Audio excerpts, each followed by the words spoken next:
Hey Ringside crew, welcome to the internationally known Dudes at Ringside podcast. And now here's your host, Joe Panther III. Hello there, wrestling fans. Welcome to another episode of the internationally known Dudes at Ringside podcast. So today I have a gentleman that needs no further ado. Introduce yourself, sir. So I am David Barnabas Spector. Some know me as the Ringmaster Barnabas of the Circus and Memphis Wrestling. Some know me as David Spector, the co-host and ring announcer for NWA Exodus Pro. Some in areas like School of Morton and AML and Ring Wars Carolina know me as the leader. So regardless of what name I go by, rest assured that wherever I go and whatever I do, chaos will ensue. I like that. Chaos. Jurassic Park immediately pops in my head. Chaos. Yeah. So, when did you get your first feelings of professional wrestling? Was it very young? Or like, when did you first know you love this? I have to be part of it. So I fell in love with the art form of professional wrestling when I was very young, maybe 5 or 6 years old. And it was through watching world-class championship wrestling out of Dallas, Texas. Obviously, the recent film Iron Claw uh, shed a spotlight on that territory, primarily the Von Erichs. But it was really the Von Erichs and the Freebirds rivalry that really captured my imagination. And beyond that, World Class at its peak had the absolute best of the best in the wrestling industry. Everybody from Bruiser Brody to Rick Rude to a young Ultimate Warrior. The list goes on and on and on. But also in World Class is where I first fell in love with the pro wrestling manager. So people like Skandar Akbar or Percy Pringle III, who would later become Paul Bearer. And of course, one of my all-time personal favorites in Gary Hart. These men helped to mold and shape exactly what I represent and who I am to this very day, and my own efforts to keep the art form of being the professional wrestling manager alive and well within the modern wrestling landscape. Yeah, it's an interesting world now with like professional wrestling. I feel this. I don't know if you feel this the same way. The manager now is becoming like the dying breed. Like you don't really see a lot of like these big names as the managers anymore. Like Jimmy Hart's, the like Jimmy Hart's, the probably the Brain Heenans, the Elizabeths, the Barras, like the Captain Lou Albanos.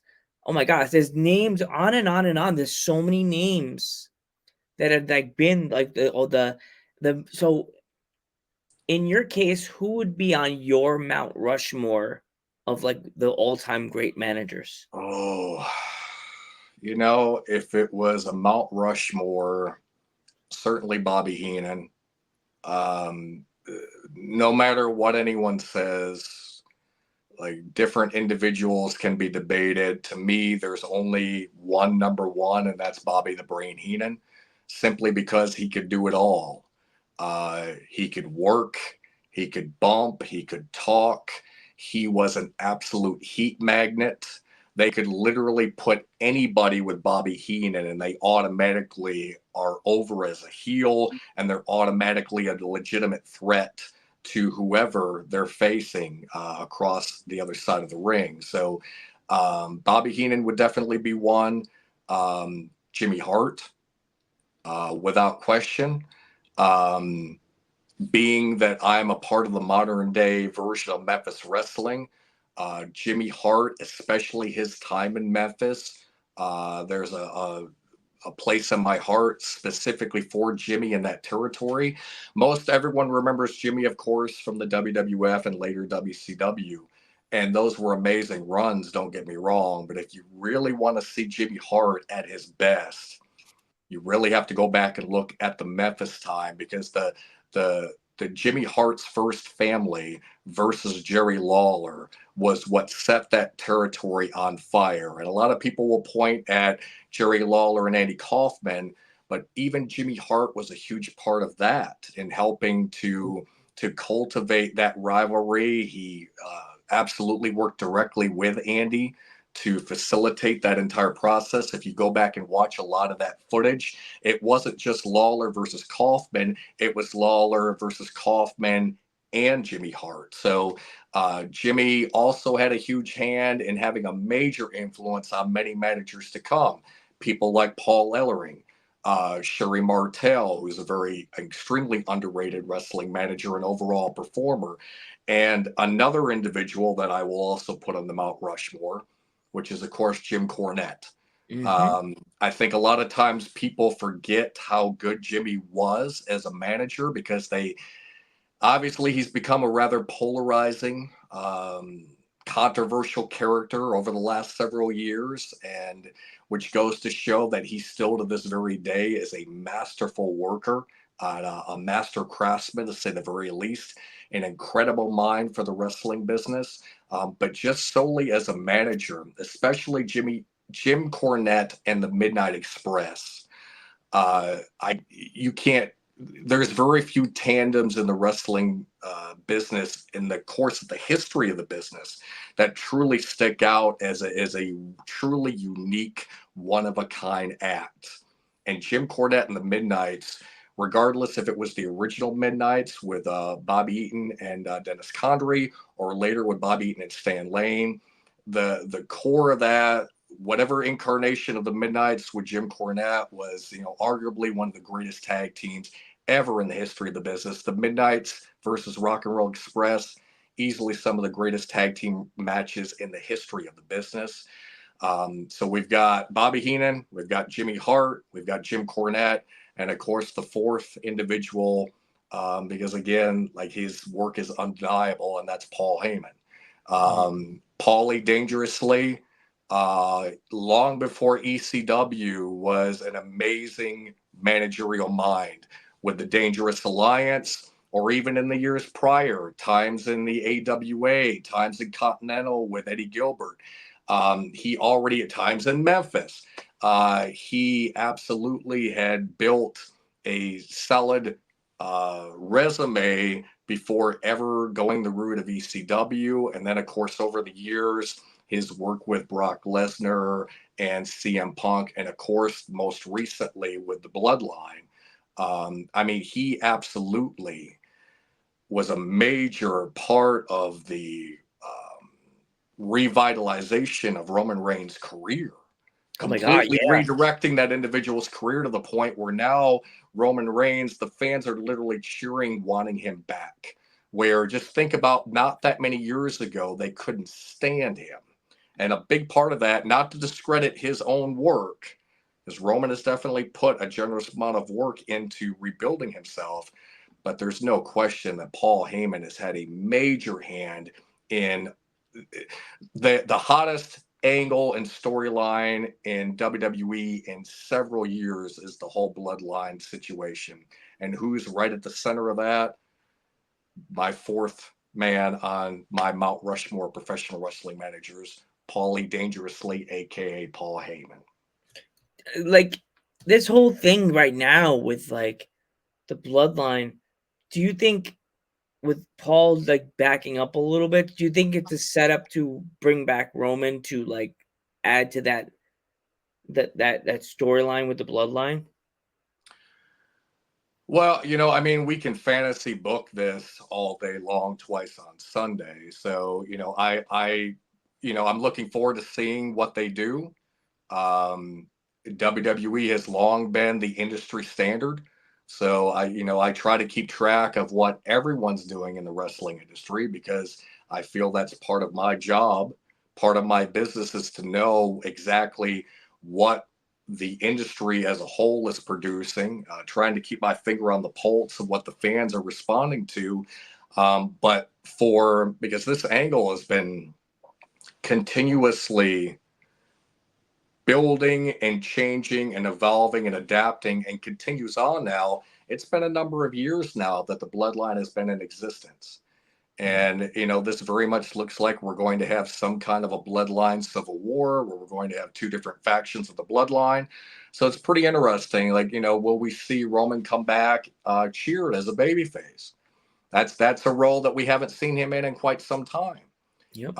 Will we see the Usos, once again return and join forces with Roman? It's very much a possibility. Will we eventually see what a lot of people, I think myself included, want to see somewhere down the road, which is Cody Rhodes, the most lovable of white meat baby faces, finally turned heel? Because I had recently seen an interview with The Undertaker. I believe it was on his 6 Feet Under podcast. And he talked about how he feels that Cody's best work is ahead of him as a heel with a massive heel run in the WWE. And it's hard to argue with the dead man. So, I mean, that's something that I think is to come as well. So, and eventually, of course, The Rock will return. So, there's a lot of very. It's a great time to be a wrestling fan right now. Oh yeah. Not just for WWE, but like all of wrestling is. There's so much out there. There's so much variety, and there's whatever your taste is. Like Dr. Tom Pritchard always talks about wrestling in terms of flavors of ice cream, and everyone has their distinctive choice of what they like, and there's so many different flavors of ice cream available right now that whatever you're into, more than likely one of the promotions is catering to exactly what you want. So it's a great time to be a fan, and it's great to see WWE do well, because ultimately, if WWE is doing well, that means the entire wrestling industry is doing well. So that's good for me. That's good for anyone else that's out there grinding, working the indies, working the independents, working companies that have television exposure but are on the level of WWE. It's literally good for all of us. Yeah.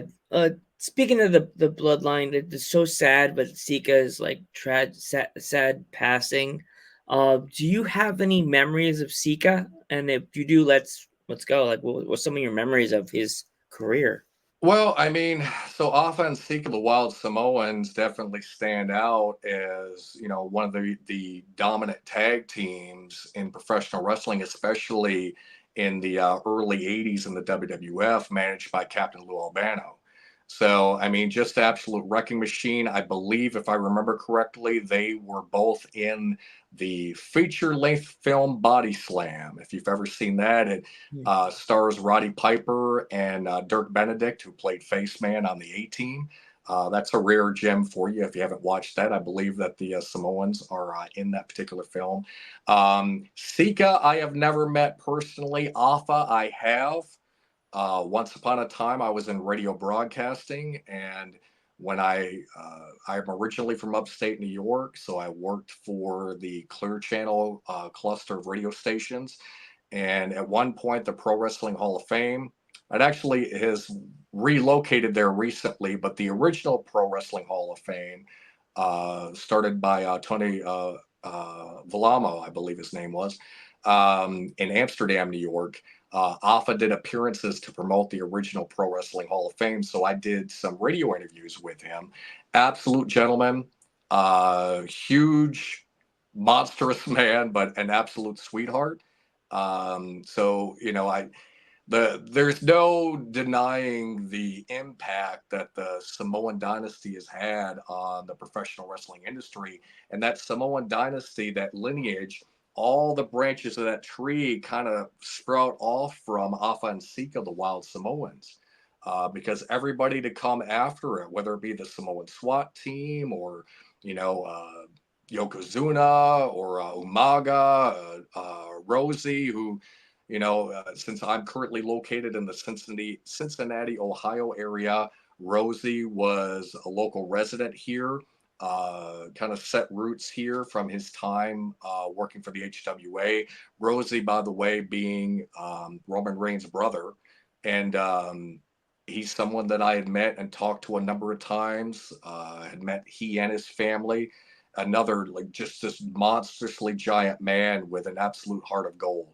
So the that particular real life bloodline just has had such an impact on the wrestling industry, and you see so many top tier talents that are now attached to that.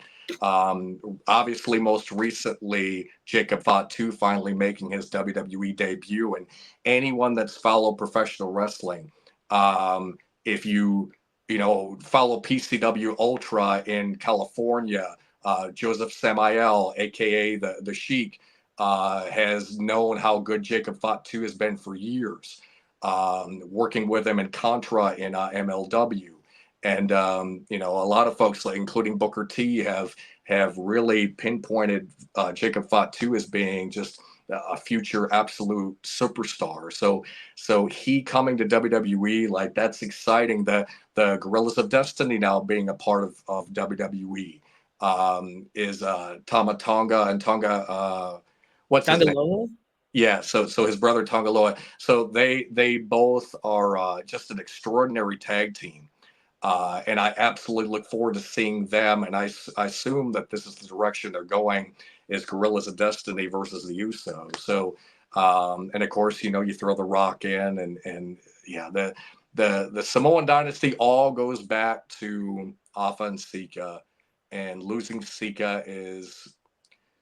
It's never easy to see some of our all-time greats and all-time legends pass on.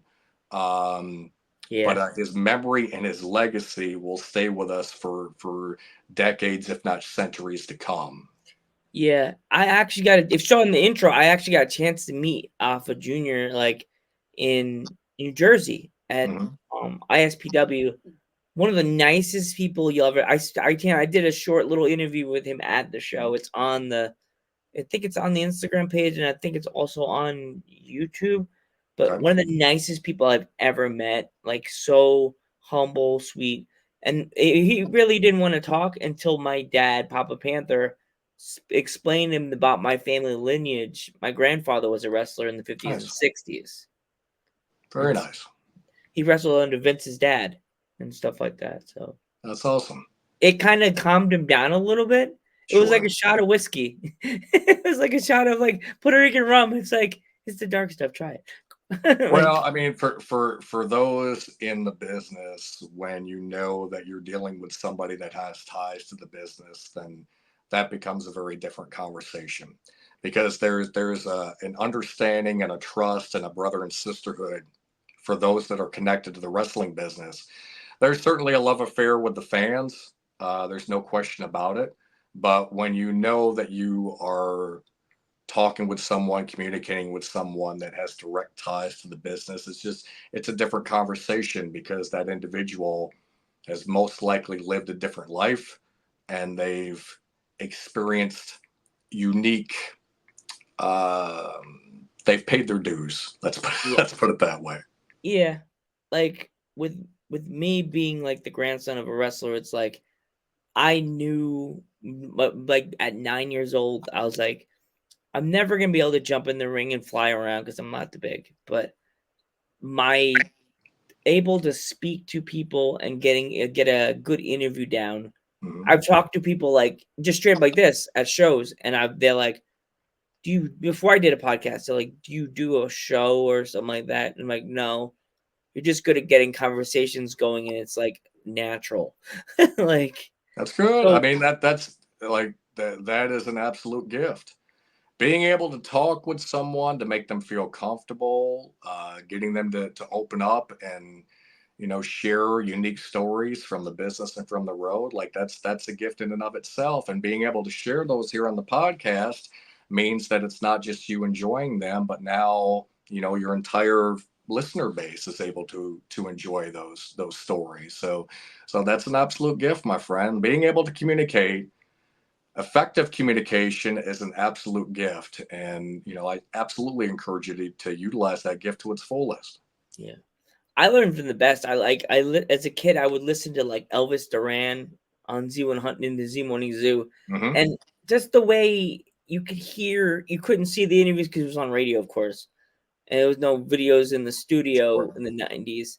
To hear the way Elvis Duran's guests would like, you didn't see their faces, see the smile, but you could hear in their voices that Sure. they liked being there. They liked talking to Elvis. They know that he was gonna give them an interview that they'll never forget. And then the next person that they talk to has to go up another level just to be able to stay where Elvis Yes. was. Absolutely. Absolutely. I mean, that's how you make your impact as an interviewer, by doing your research and knowing who you're interviewing. But yes, absolutely. I mean, it's all about making people feel good. Yeah. Everything that we do is about bringing joy to people's lives, putting a smile on their face, helping them to forget their troubles for a little bit of time. So the podcast that you're doing right now, for anyone that's enjoying, whether it be this episode or any of the previous episodes, it's helping people to take their mind off their troubles for a little while. Not unlike exactly what I do when I'm performing, or when any of us are performing. It's, people talk about creating moments and memories, and yes, we absolutely do that. But at the end of the day, our main primary job is to help people suspend disbelief, number one. And number two, most importantly, we are here to entertain and to help people forget their troubles and worries, if only for a little while, whether it be for 2 or 3 hours during a show, or even just long enough to, survive the duration of a specific segment or match or interview. Taking people's troubles away for a little while is incredibly important because the world can be an incredibly difficult place at times. And sometimes just that little bit of a reprieve where you can not have to worry and not have to dwell on the negative and not, think doomsday about everything that's going on in life, which can be very easy to do. But that little reprieve can be just what's needed to help someone to turn things around or to keep moving forward in some capacity. So entertainers, interviewers, it's a job that I think a lot of people are a little bit dismissive of or don't realize like the true impact that it has on people, like the arts in general, the impact that it has on people. But it absolutely, because it nourishes the soul. And those are nutrients that we absolutely need, my friend, to make it from day to day life. And for sure, creating that experience, taking people on a roller coaster ride, like, when you set that precedence, you want it to be hard for anybody else to match what you're doing. So, keep doing the great work that you're doing, buddy. Thank you. Thank you so much. It really means a lot because like sometimes I speak to these wrestlers and after the interview, sometimes we never speak again unless they really want to come back. But Sure. I've interviewed Sam Street. Are you familiar with her? I am. She's been on Dudes at Ringside 3 times. That's awesome. And I had her on when she was just getting herself in the business. Hmm. And then she came on again. She came on for my season finale. And then she came on again. She was on 3 times. And like I watched her like grow to like this now, like ever you even say Sam Street in like certain areas where she, like around her area, they're like, oh man, I know Sam. Such a good kid. I'm like, such a good kid. Like she always goes, come on, Joe. I'm like, me and my partner went part ways. I never even had Sam Street pop on my short for you page to even know. Now I'm like, gosh darn it, Sam, you're everywhere. It's like all over. She's all over the place. It's such a good thing to see such a young star just flourishing in this Well, wrestling. and the fact that you gave her a platform early on in her career, I mean, people remember that. People remember those that stick their neck out for them early on or give them an opportunity early on. And a podcast like this, especially for somebody that's newer in the business, I mean, it's important no matter where you're at in your career, but especially when you're first getting started, because it's allowing the opportunity to share their specific story with a different audience, more so than just the story that's told within a 5 or 10 minute match or a 1 minute promo. It's the ability to share that journey and share that story with a broader fan base to hopefully build that fan base. So when you give someone, a younger talent, a fresh talent, an opportunity like that to be heard, to be seen, to get further exposure, to share their story, like, yeah, they're, more often than not, there's going to be a certain sense of loyalty there. So treating people right, though, also helps with that, my man. So obviously, you treated her well, you've treated others well. I know a few people that have been on your show that spoke highly of their experience. That's why when you reached out to me, I didn't have any hesitation about agreeing to come on the program, because I already knew other people had a good experience.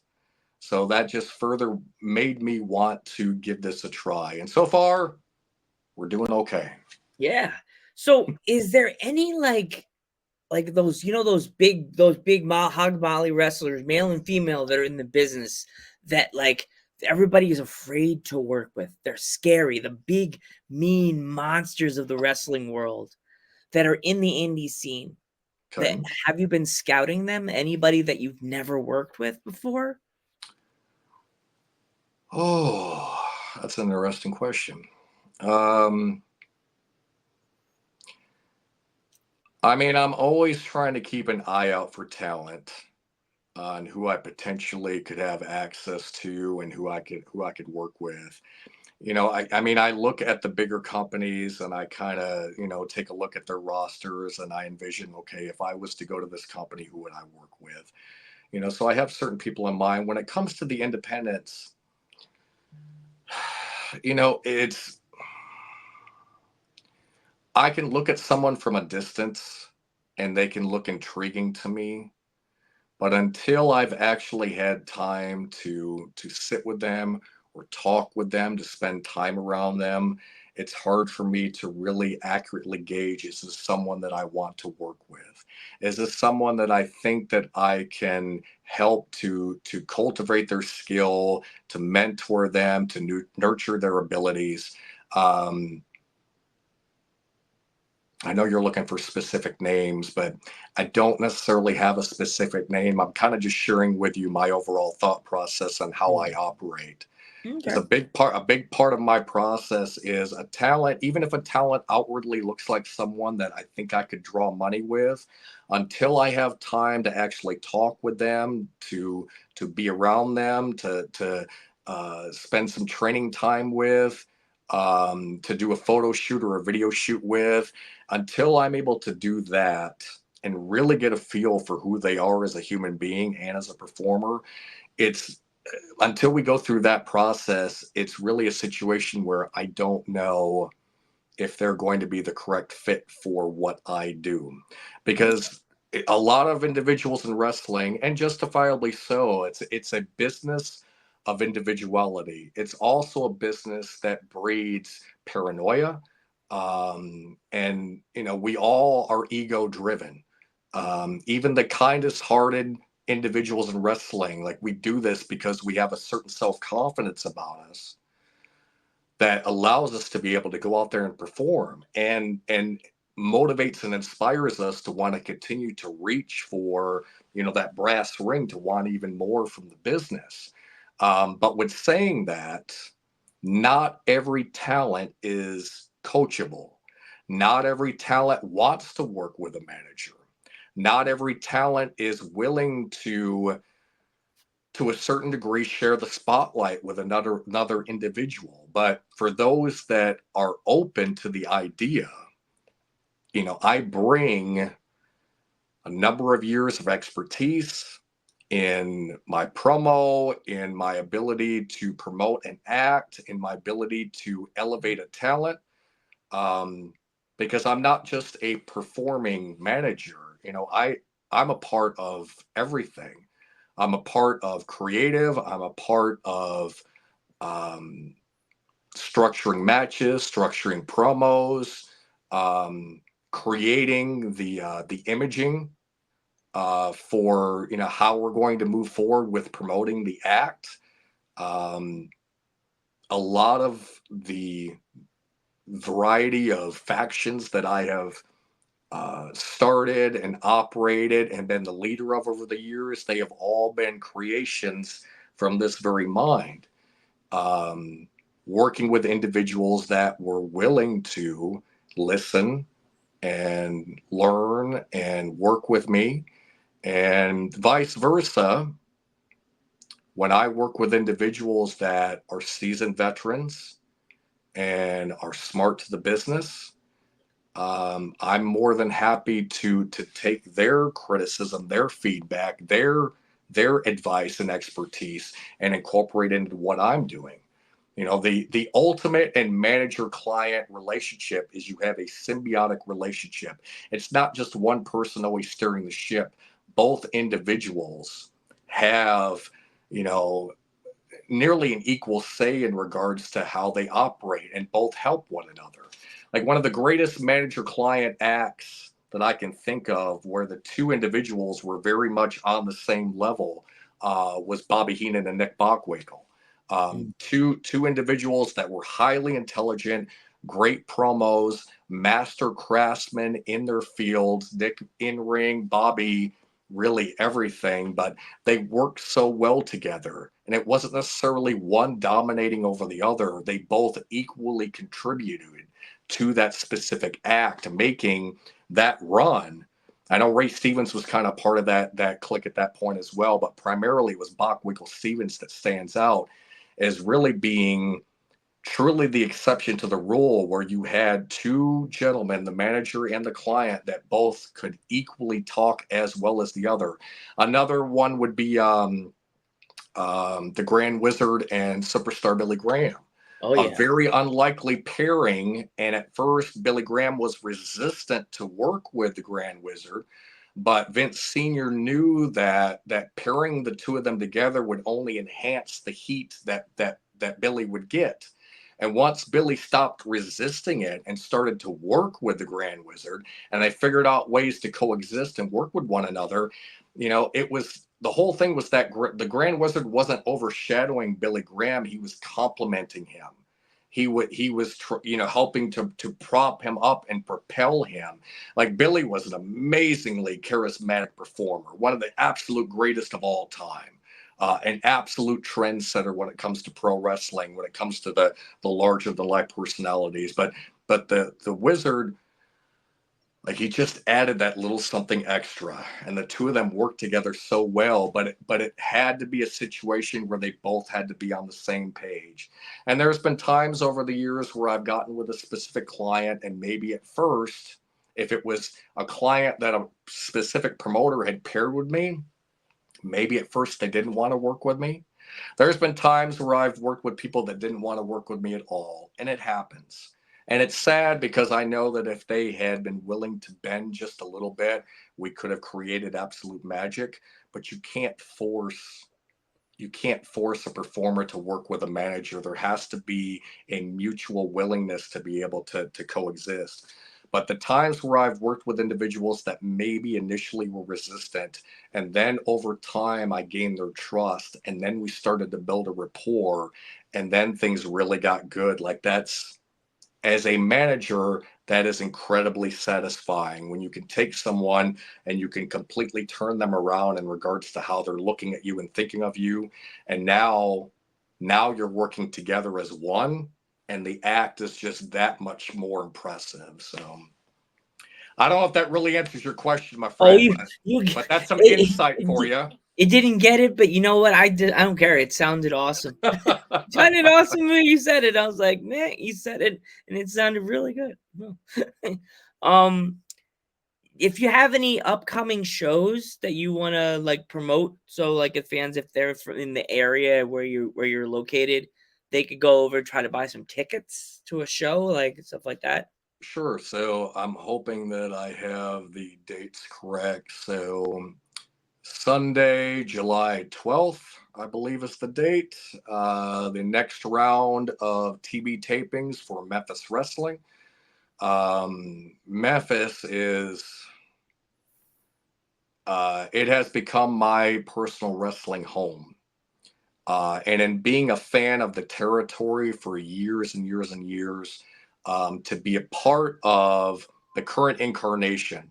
To see Memphis Wrestling return to Channel 5, the exact channel that wrestling was on for all those years during the heyday of Jerry Lawler, to be a part of that movement, to get wrestling back on Channel 5, to see us on television stations across the country, like it's an amazing experience. And the camaraderie of that locker room, the two greatest locker rooms I've ever been involved in. One is Ring Wars Carolina in North Carolina. Just an amazing group. Eddie McCoy, Nightstick Eddie Brown, who runs that. Just an amazing collection of individuals that are all there with a singular goal to make the product the best it can absolutely be. Memphis is very much the same way. This collective of all these different personalities, and we all want to see one another succeed. Because we want to elevate the product, because each one of us succeeding means that we're all working in unison to get the brand to that next level. And if one of us succeeds, we all succeed. So Memphis Wrestling, I believe it's Sunday, July 12th. We tape 3 weeks worth of TV each time we go down. Expect the unexpected. They always have name talent that come in. And I know the 12th will be no exception, but definitely it's Memphis Wrestling.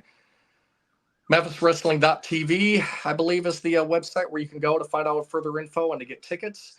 And then, if I remember correctly, Saturday, July 20th, NWA Exodus Pro.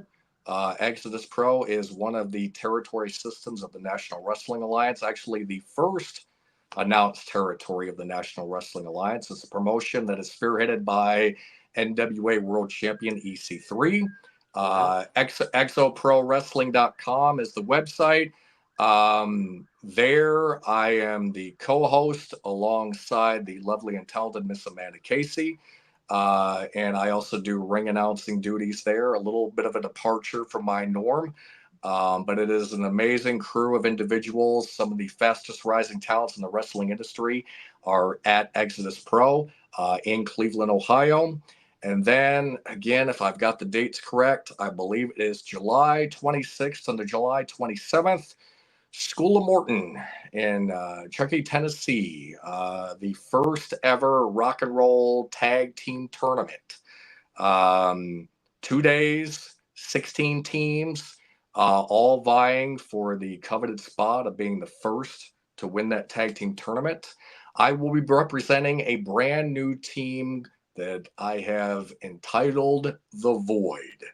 And in promotional material that I will be releasing over the next handful of weeks, you will understand why. But that tag team is comprised of the Hell Archer Eric Fallen, who anyone that follows professional wrestling in the Cincinnati-Dayton area knows who Fallen is. He is an individual that has been grinding and working for years, just truly on the cusp of that big breakthrough and that big opportunity. And he will be teaming with an individual that was just on your show recently, Evil Nate. Bring in the Saw, the Saw's family, as they say. And there may possibly be a cameo appearance by the Black Delilah, but we will see. But I am very excited to present that tag team in that tournament, and we are not coming to lose. We are coming to absolutely dominate. There have already been teams that were announced just earlier today as we're recording this, including the Country Gentlemen from the NWA, Joe Kazana's boys. So they are definitely in our crosshairs. Definitely want you guys to win. When you guys, if you guys want to come on together as a team, I will welcome you guys on. Evil Nate's been on. Me and Evil Nate had a fun conversation. That episode was so much like I felt the bond, and I even had Dahlia on. That was she was so happy to come on. I was so happy to have her on. Finally, we were working on days, and then something happened, and then and then she told her story, and it was a sad story, but it's just that's what the way wrestling is. sad and then turns into flowers. You know what I mean? Well, and that's the unique thing, and again, this is something that will be shared throughout the socials in the coming weeks, is that we all have our own unique stories of what have brought us to this point. Because the Void is not necessarily just another gimmicky tag team or faction. There's something a little bit deeper and honestly a little bit darker about what's brought us to this point. But each one of us has our own story. Delilah definitely has her unique story. She's been through quite a lot and will continue to go through quite a lot because she absolutely loves this unique art form that we call professional wrestling. But she and Nate both have this very unique charisma about them that really, from my estimation, has barely been tapped. There's so much more that can be done with the both of them, and I look forward to working more closely with them to basically enhance and bring that further out of them. Eric Follen is someone that I have known for several years. He and I are very comfortable working together. And another individual that I feel that just people have yet to see the best of him. And I dare say that there's a little bit left in the tank for yours truly that perhaps people haven't seen yet either. So this will be a truly unique act. And that tag team tournament at School of Morton will be a sight to behold. To see tag team wrestling spotlighted in this fashion, with tag teams from all across the country being a part of this particular tournament. It's going to be fun. There's going to be a ton of variety. There's going to be teams that people are familiar with and teams that they have never seen before. So I know that they're on Fight TV. I know that they're on YouTube. But if you can be there live at School of Morton's building there in Chucky, it's a small, intimate atmosphere, but that building is filled with memorabilia and history, saved and preserved over the years by the one and only Ricky Morton. It's like you're walking into a museum when you go there. But in addition, it's also a hotbed for professional wrestling now and moving forward into the future. So many talents that are involved with Riley a Rocket. lot of them with the NWA, but also throughout the entire wrestling business have come through those doors. So it's always an absolute honor and privilege to be in Ricky's house. And Ricky's gone through some difficult times recently because his oldest son passed away. And but he has given and given and given even more to the wrestling business. And he's been always very supportive of what I personally do. And I can't thank Ricky enough for that. And the way that I'm going to help repay him is when we come down for that tag team tournament, we're going to blow the roof off the building without question. Love that kind of stuff. Well, I want to thank you so much for coming on the podcast. It really means a lot to have you on. I'm Joe Panther III. Your turn. It's my turn.